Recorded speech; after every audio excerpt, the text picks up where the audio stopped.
Hi, this is Keena Kim. I'm here today with Richard Brewer-Hay from eBay, and he was just on a panel here at the Twitter conference in San Francisco. And we're just going to share with us a little bit on the Twitter strategy, what works effectively, the opportunities and limitations. Yeah, so my name is Richard Brewer-Hay, chief blogger at eBay. I also handle a lot of social media strategy. So what I did was, when I joined the company in January of 2008, I took a look at the policy and guidelines they had in place and tweaked them a little bit. They didn't really need too much tweaking. They were very much talking about common sense and logic and be good to others. People are basically good is a big mantra at eBay. So they apply that to their social media strategy. And then it links off to their overall corporate disclosure policy that comes into place when you become an employee of the company, which is a much more legal, long contract.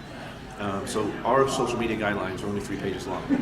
And then I started tweeting for the company in June of 2008 when I started taking the blog on the road because I knew some people couldn't travel with the economy the way it was. I wanted to still be able to give them the learnings and the key points from those conferences.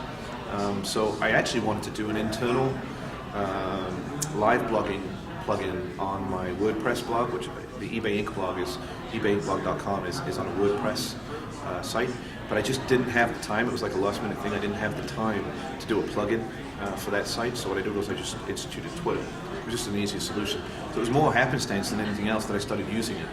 And then over time I realized it was a pretty good portal for me to get information out very, very quickly from the corporation.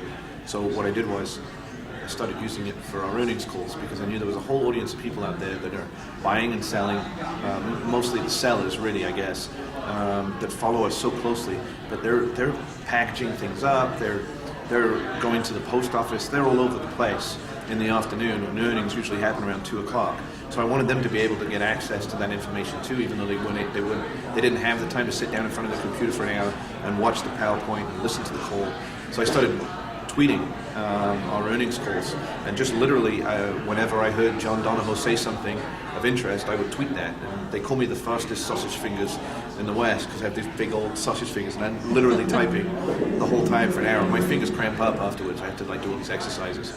But I've done that 4 quarters in a row now, and I started working with our legal team and met with them to talk about social media guidelines specific to corporate disclosure and Reg FD and all the SEC requirements associated with that.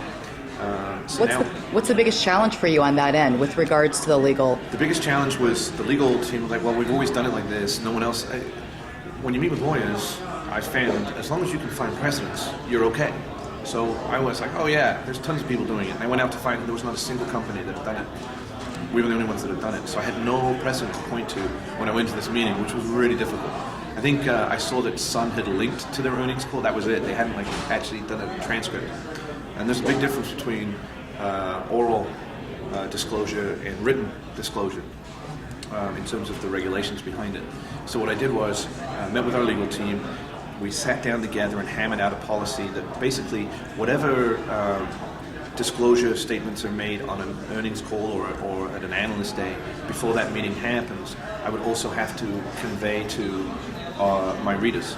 So there was that. So I created these legal pages that I then use these short tweets to link to before a call. The other thing you have to do whenever you're doing an earnings call is when you're talking about GAAP, you have to say non-GAAP. And so doing GAAP and non-GAAP inside a tweet is really difficult. So it just meant I was much more aware of what I was typing in a given tweet, which takes a lot more concentration. So this last quarter, I was able to get the earnings script 30 minutes before the call happened.